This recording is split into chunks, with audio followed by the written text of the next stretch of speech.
Hello, welcome back to Sprouted Dreams. I'm Abigail, your fairy godmother, and this week I thought we would make some fairy swings. Let's see if I've got my camera adjusted so you can see everything. These ones I started already, but I needed to do these today and thought I would walk you through the finishing process.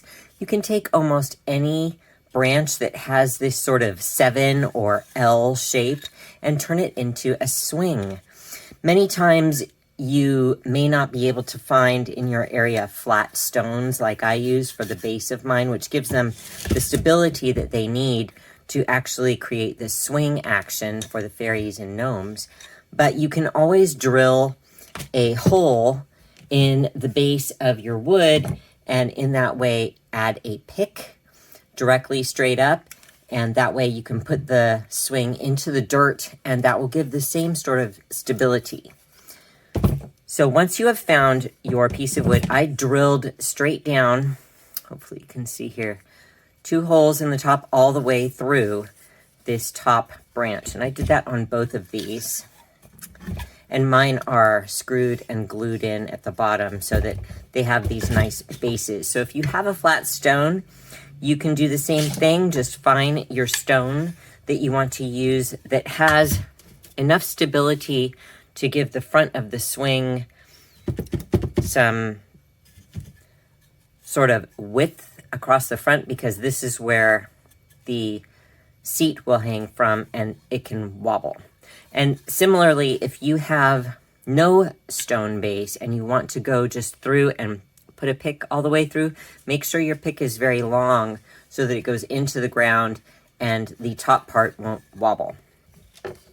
So I did mine with the stone, like I said, and then you drill through the stone with a stonemason bit and then put your screw through and then put the screw through both the stone and the wood, and I add some wood glue to that as well.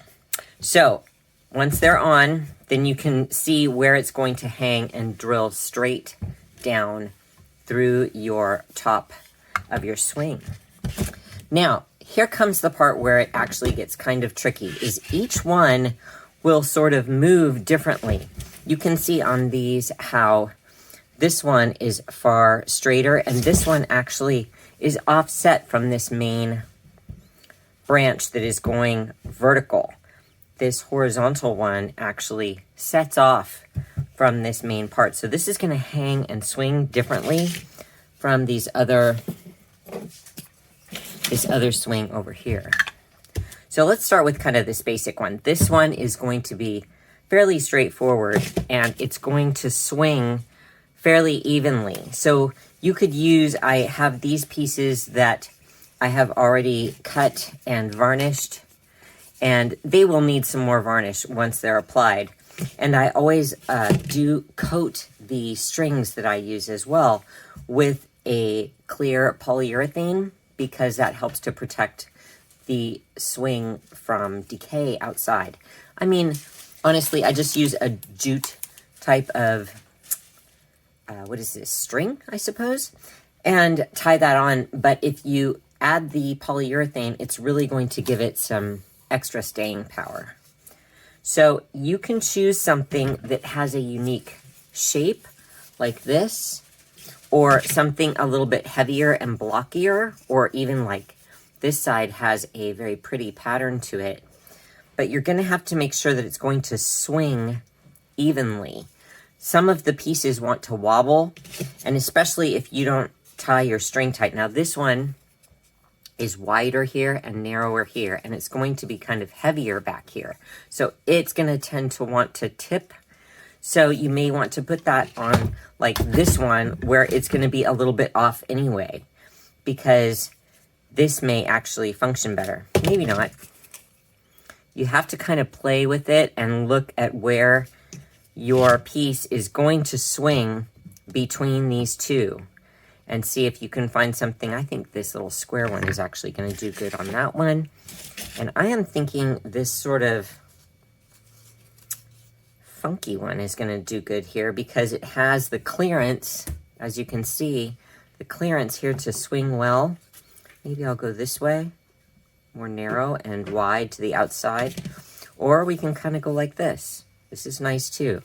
And you can use almost any shape. I mean, I wouldn't choose something that's very angular like this. This is actually a table, but it could be a swing top, but you'd have to actually cut that down, see, like this, so that it could have the width that would fit through your swing. You don't want to go too wide. This piece may be too wide, and I may actually change the shape of that and round this up a bit, and then it's going to swing a little bit better. So let's go ahead and try this one, because see, the flat is going to swing easily through this horizontal part, and then this one is going to go here. So when you have your 2 holes drilled in your horizontal piece, for your swing seat, you're going to actually need 4 holes in the seat. So we're going to go ahead. When I have a piece like this that's already done, we're going to move this one out of the way so I don't get it confused. I drill very small holes to start with, and then I'll drill something a little bit bigger. This may be as large as we go. So let's get the drill going here and get 4 sort of as though you drew a rectangle in the piece. They don't have to be precise, but they should be a rectangular shape in your hole pattern. So if you do one, say, up there, then I do another one straight down. You want to leave enough space from the side so that you can easily get your knots through and your string. I just kind of eyeball it. You don't really have to measure. You can if you want, but I don't. And then just get this sort of pattern here. Now, if I find that this does not swing correctly, I still can be able to get some sandpaper in there, or even remove all the string and then reshape the piece on a scroll saw or even a hand saw in order to make my piece. I really like this side better. Let's see, maybe that one. I really like that. Yes, let's go ahead and try this side for this one. And then we're going to do this straight edge on the inside for this one. But this has very uneven bottom. So I really want to be sure that I set my holes inside and make them a little tighter, because this may actually end up being sanded off, or it may need a stone or something there so that it swings correctly. Sometimes you have to add weight, and I find that adding some small stones on the bottom sides of either benches or swings will help them to function better. So let's go ahead and drill through here where we've got plenty of room, or not. Now this looks like it may even crack away, so we'll kind of set maybe there and here. Now see, even though I am leaving a lot of kind of stuff here that's not included in the swing sort of base, this is our base here, this rectangular pattern. Same thing as the other, even though I have this long sort of lip hanging off. Okay, now we're gonna go ahead. I'm gonna clean off my base here to make it easier for you to see. Okay, and now, again, starting with our main sort of more simple design here, but it has the funkier swing seat. We are going to go through the horizontal part of the swing itself, and then carry that down and leave lots of extra. And then do another one on the other hole.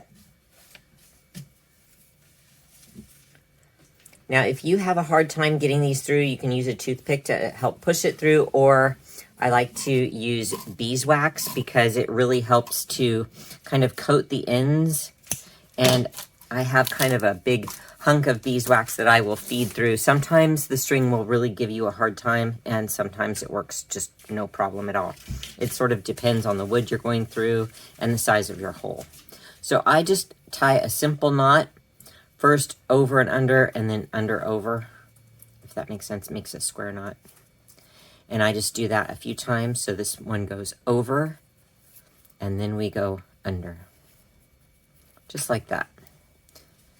And then that makes the top for your horizontal piece. That's the knot that you'll use on both of these.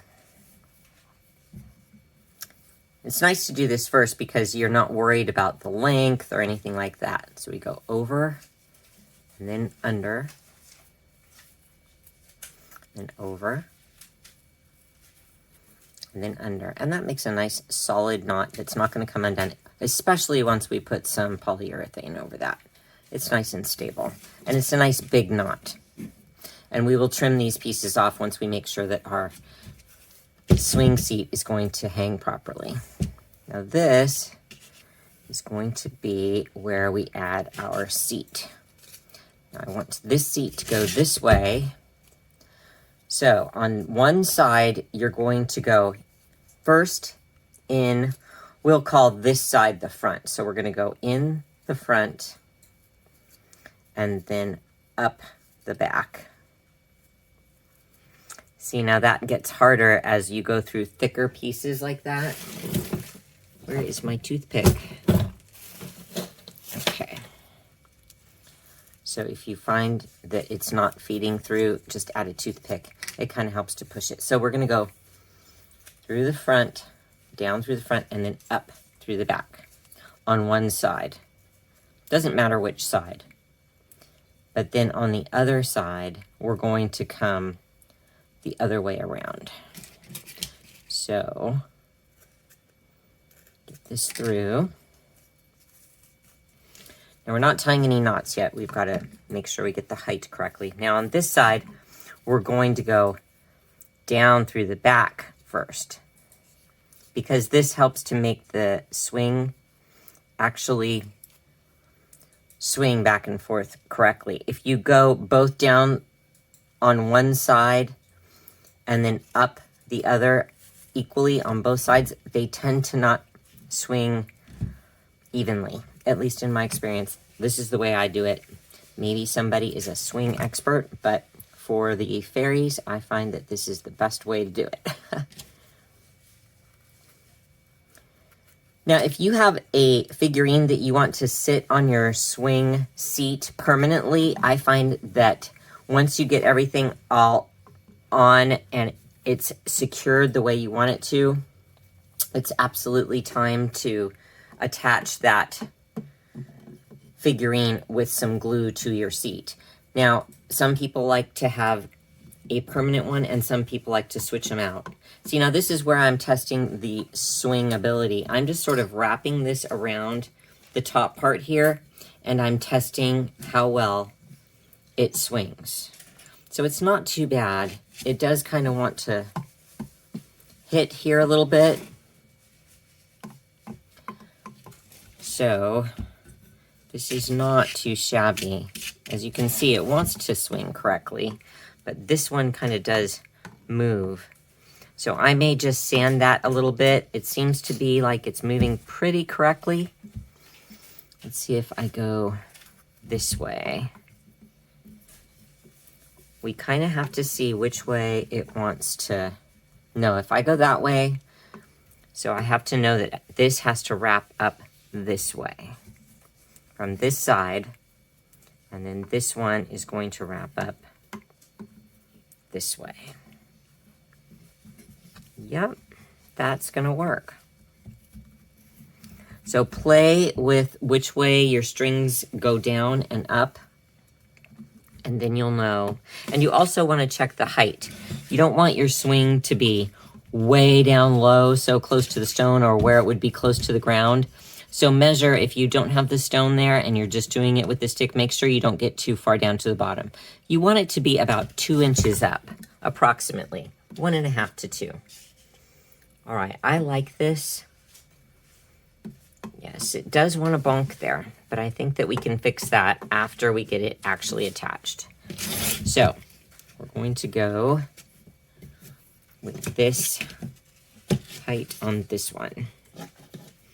So what I do next is, this is my swing, and I am going to just go halfway up, and I'm going to make a loop with a bit of this twine and bring that through and keep the loop.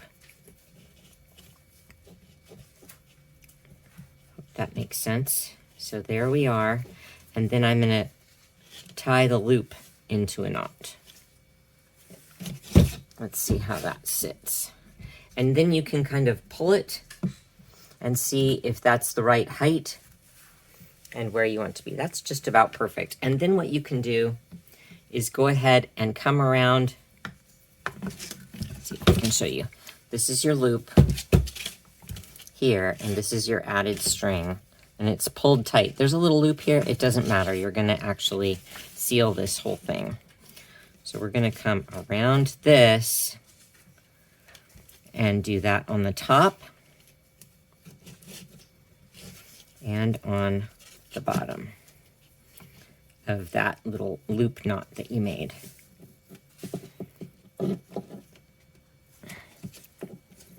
And you can even do another knot if you want and include the loop.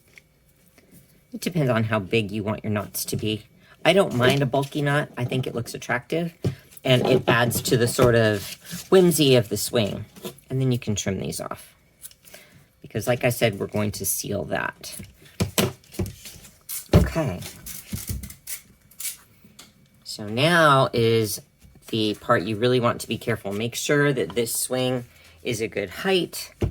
It's even. You don't want your swing to be, you don't want it to sit lopsided like this, or down too low where it's hitting your ground or your stone. So here we are there. I think that's even. We're going to go halfway up, make a loop, and we're going to keep that loop, remember? And then we're just going to tie that around the middle. Try to get it even with your other knot. It doesn't have to be perfect. See, now I went too low. I think I did. Yes, I did. Sometimes you won't get it correct every time. So don't pull it completely tight and tie those other extra knots until you're positive and you're sure that your swing is going to be flat. So we need to pull that up a bit. And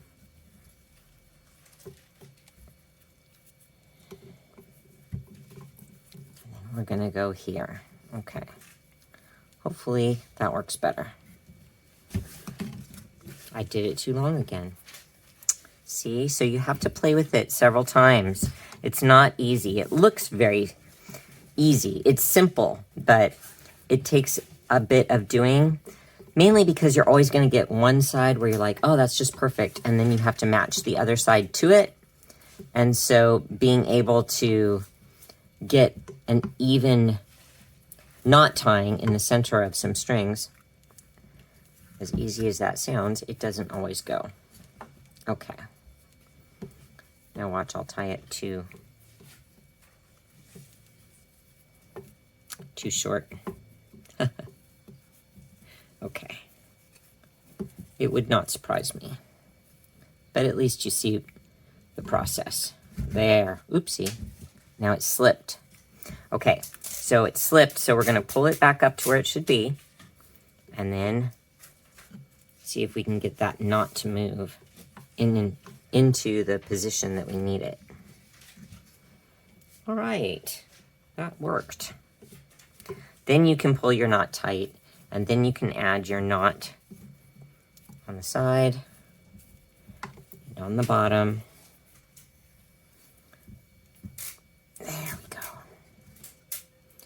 And you can see that it's going to be even and flat. And we're going to go ahead and probably either cut or sand that sort of tip off there because it wants to hit. But it's pretty stable. Hits sometimes. Well, that wasn't so good. There we are. Not bad. So this one's ready for, it doesn't look like I need that extra knot there. Maybe we should. Well, I'm gonna go ahead and we'll do that one time. How about that? Okay. We'll cut. And what you definitely want to do as well, before you get into actually making sure that this is ready for your varnish, is to glue these down so that this swing doesn't tip this way. And actually, I think that this side could go up a little bit, so now I can correct that here if I'd like. If you ever need to change your length, if like, see, I want to bring this outside up just a little bit, and so I can do that on the top. So we're going to go ahead and do that. So all of these knots are kind of temporary at this time until we add the polyurethane, or you can even add, in the past I have even added some epoxy to them, and that really makes them a solid piece that is not going to move. But another glue that you can use, I don't know if I have it here, I'll get some in just a minute, is the E6000. It is a silicone-based glue, and so it dries a little bit, with a little bit of flexibility for quite a while, and then it's suitable for outdoors. All right, I'm struggling with this knot, so I'm going to untie it, and then I will be right back.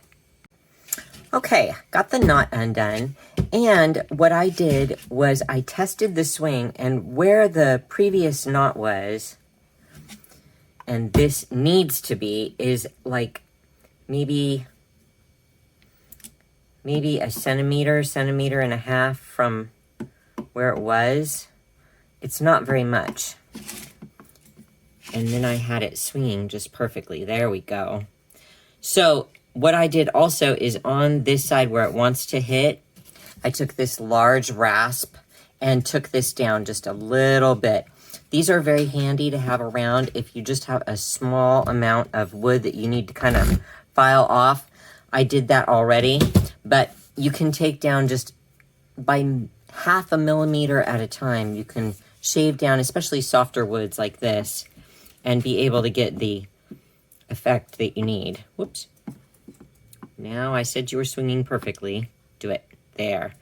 So I need to put it right here in order for that to swing correctly. So I'm going to put a little knot here, or a mark. Whoops. And that is not dark enough for me to see it. Of course.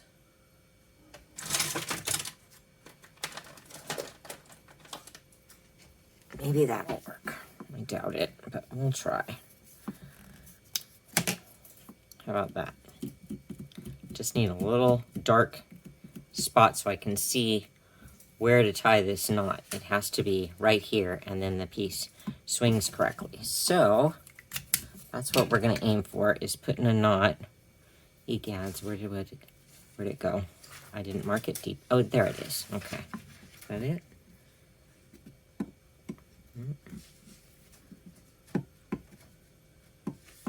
Nope. There. All right, I'm just gonna put my finger there, and it's gonna go right there. I think that's it. Let's see. Once I pull it tight. Aha! So we need to still file this off a little bit, and you'll see how this works really nicely It just shaves down just a bit at a time. It's a little bit more accurate than a belt sander and far less aggressive. It has a heavy tooth on one side and a lighter tooth on the other, so you can use whichever, but I highly recommend having some files around so that you can take down your wood and make it really, really accurate. There we are. Okay. So I went over, now this side is under.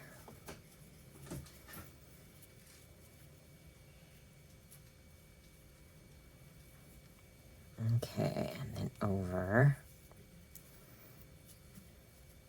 I have a bit of a knot from the last go round, and then under. I'll just trust that that's gonna swing correctly. Yes. It still wants to. Goodness sakes, there. All right, now we've got it. Okay, so this still I think should be shaved down a bit. We're gonna go ahead and aggressively take that down because I really don't want that to hit anymore on our vertical part of the swing. There. Oop, it still did hit one more time. Take it down more. Just keep taking it down until you have it the way you want it. But if you take too much, you won't be able to put it back. So always with wood, sort of check your balance, check your weight, check your balance. Did I say that twice? Anyway, make sure that it's where you want it. Now I'm being silly. Okay.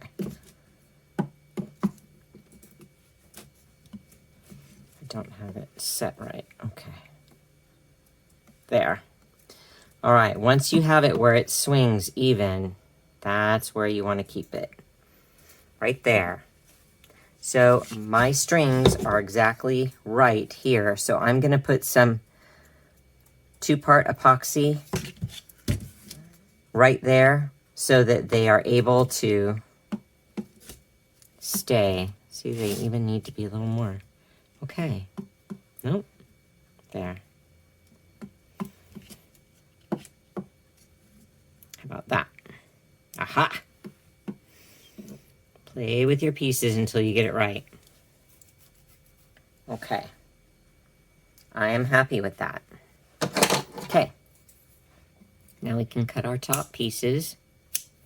And everything is ready for a bit of epoxy, and then we will definitely have to revarnish this side here and then clear water-based polyurethane over the string, and it will be ready for your fairy or gnome or elf. Let's do the next one.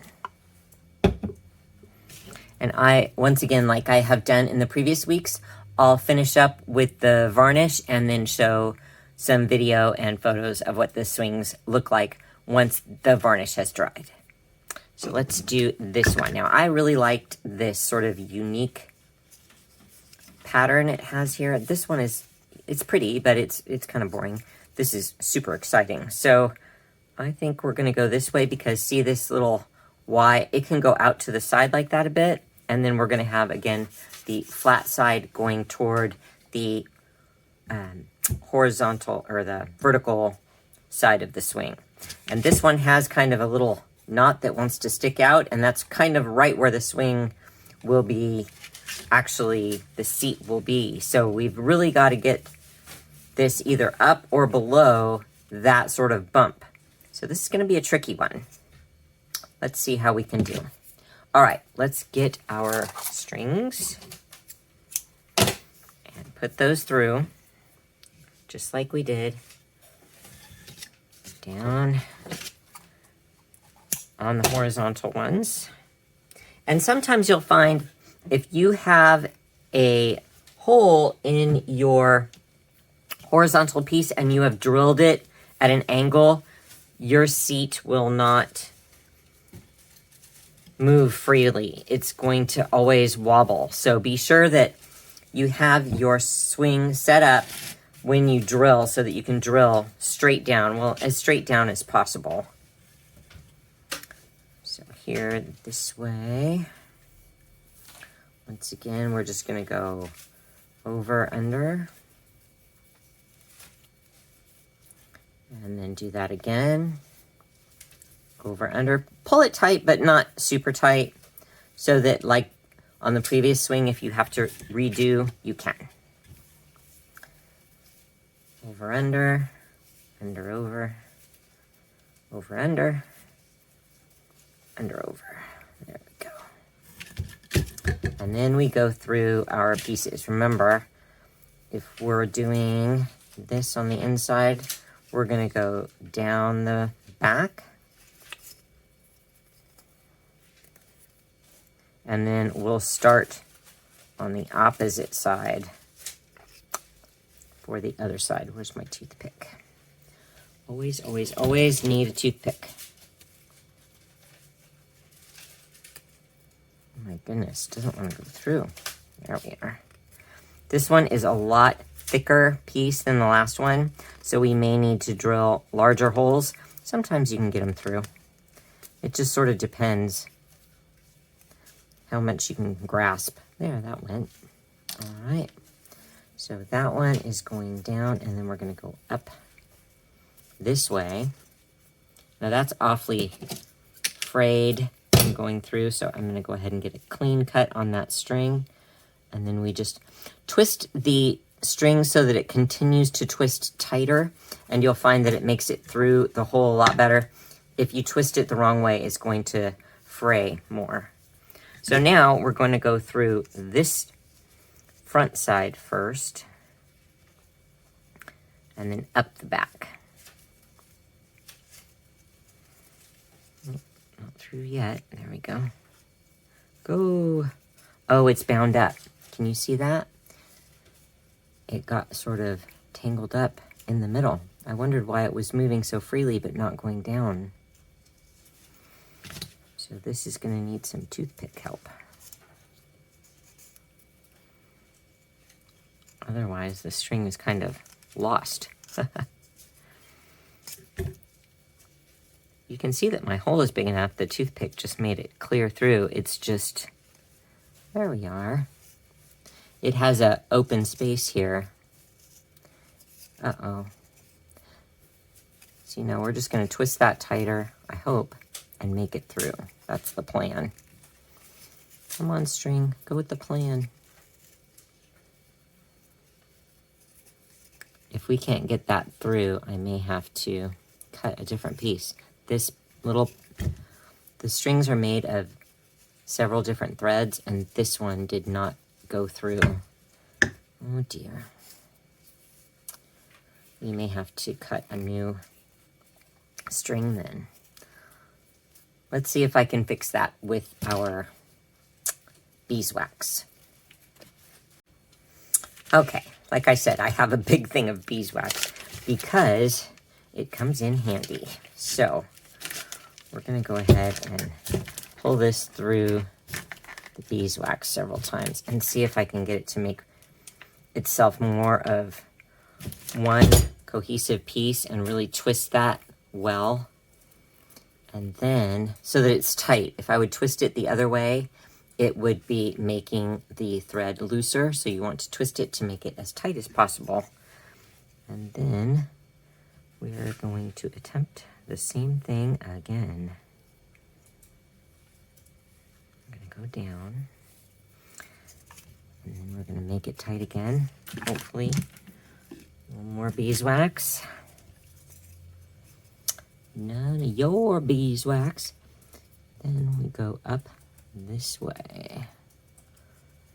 Please go look at that. Should I use the beeswax to start with, huh? Okay. Thank you, beeswax. Always a helpful friend. Okay. Uh-oh, did I go the wrong way? Look, I just did it backwards. I went back to front. Well, let's switch this side then, and not that one. That was too hard to do.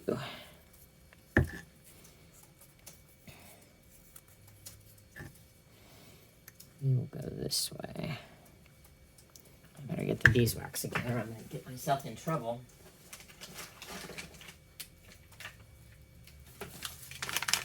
All right, let's run this one through while we're at it, just so I don't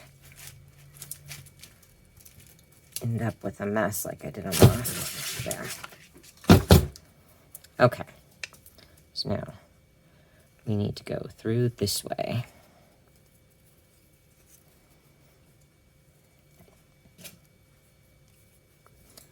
All right, nice and tight. We go down to the front.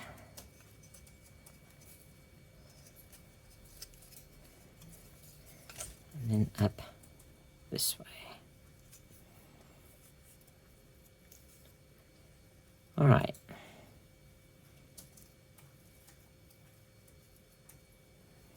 Doesn't want to go through, use your toothpick. There it is. Okay. Hopefully this one goes in an easier way.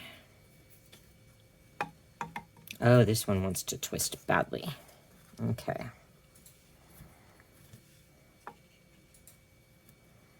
Okay.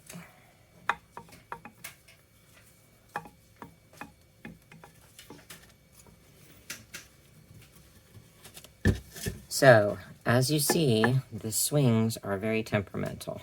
So, this one really wants to turn like this. It almost wants to swing this way, which is kind of okay. I mean, we could switch it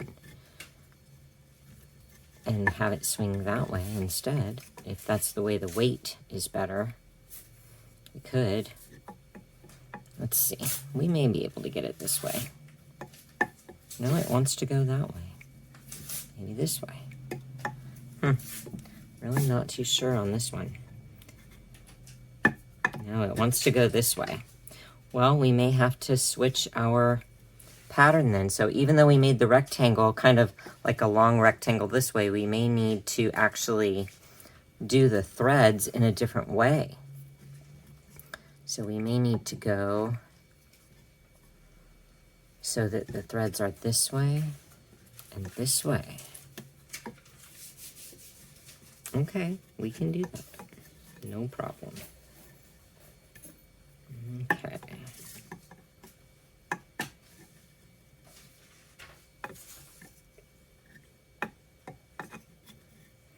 Well, I'm not precisely sure.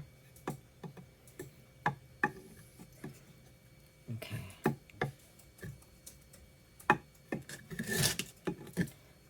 Wasn't balanced, it wasn't even. It was sitting on that rasp, so let's try it the proper way again.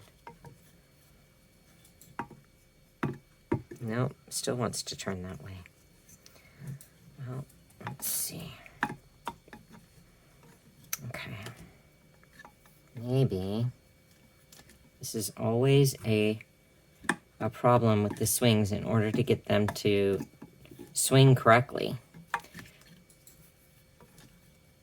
You're going to have to take each piece and spend the time, just like I'm doing here, and find the way that it wants to swing. Now, there we almost had it. It wants to almost go this way. Instead of back and forth, it wants to go this way. So perhaps by turning it, like I said, and making this the back and this the front, that may be our ticket. Yep, look at that. That's the way it wants to go. We just have to find a way to make it balanced. So I'm going to go ahead and play with this a bit more off camera and let you know what I come up with, because this is not balanced the way that we sort of had it threaded, which you just don't know until you get it on your swing. This is not far off. The seat will sort of tell you. So I hope that what I'm showing makes sense. We made it like this, so that, oops, like this, so that this string actually goes to this side and these two strings go on this side, but it doesn't want to swing that way. When I do this, it wants to turn here. So what I may do, possibly, is do what the swing wants me to do and have it swing like this. I'm going to play with that, and I will come back and show you the way that it worked so that it swings properly. Okay, finally we have our swing seats attached. Now, if it bothers you that you got your knots uneven like this, you can retie or you can add more knots. So I could add another one kind of down here and another one up here so that each side had 2 knots in order to balance this uneven part. It doesn't bother me, but if it bothers you, that's one suggestion that you can do. Now on this one, I did change the shape of the seat a bit, and I moved the strings over so that it could swing freely like this, because there was no way really to get around this bump here. And so I had to alter it from its original, whoops, now I've got it swinging wrong, from its original sort of shape, but I finally have it where it's swinging right. And I didn't want to lose this beautiful branch. I thought it was so pretty. So what I did actually was move the hole over, and you really cannot see too much where I had the hole. And I fill it with the wood glue and also sawdust. But it made me think of an idea that I have. I'm going to try to make kind of a texture, and I wanted to see what just the wood glue with sawdust looked like, wood glue with salt, and wood glue with flour. The flour is crumbly. I noticed that it didn't hold together well. I know that the wood glue with sawdust holds because I've used that for years, but it does make this dark color. So I'm kind of intrigued by this idea of wood glue with salt, because I think that this might make almost a texture paste, and we could paint this and turn it into moss. So that's kind of my idea, but that's for a future video. And then you could actually add sort of imitation moss to these wood pieces that would be suitable for outside. Now, obviously, you can glue on. Many fairy garden people, when they make houses or swings like this, will glue on moss. But as you may well know, if a sprinkler hits it, or rain or wind, or even just with time, it will deteriorate, and then you just have dirty glue on your pieces. And I don't like that. I have used polymer clay and made imitation moss, but that does not work so well. So I'm intrigued of trying to find a new idea. Okay, I'm going to show you how I seal this string for outdoor use. I just kind of use my finger with this exterior wood glue.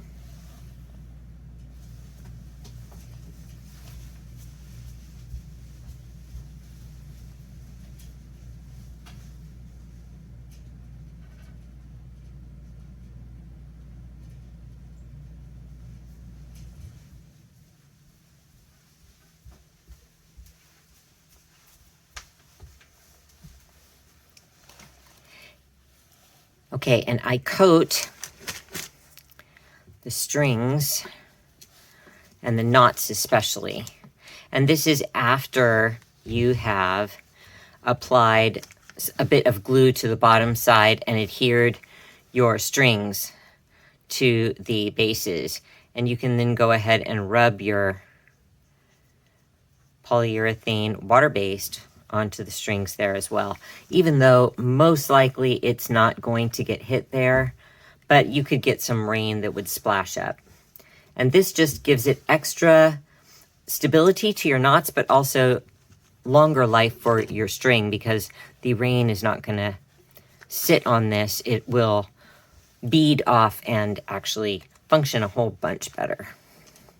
Now you may notice, if you have your pieces already varnished with the spar urethane, the oil base that I recommended, if you put this water base on top of it, you might see it turns kind of white. Just rub it in and let it dry. It will fade. Sometimes it can have a whitish appearance, And that depends on the type of wood you use and the type of polyurethane that you're using. But if you use the, I'm going to show you my ugly container, this spar urethane oil-based for your main part, and then this one, which I cannot show you at the moment. I showed you just a second ago. I'll pick it up at the end. If you use that one, it may look whitish or bluish for a moment, but it stays pretty well. And you can rub it into there. I lost a knot there. Oh dear. See, and that's why you seal it, so that you get those knots really on there and they don't come undone like that. Okay. So just rub it on 2 or 3 coats, and you can just wash this off of your hands. I just use my fingers. Here's another shot of this is by Minwax. And if you want to use a brush or something, you can, but I find fingers work just fine. I'm gonna wash these off, and then I will show you the completed swings in some videos at the end. I hope that helps you to make a fairy swing in an easier way than I did, but hopefully going through the process of seeing some of the issues that I had will help you if you run into the same issues. Until next week, happy fairy gardening.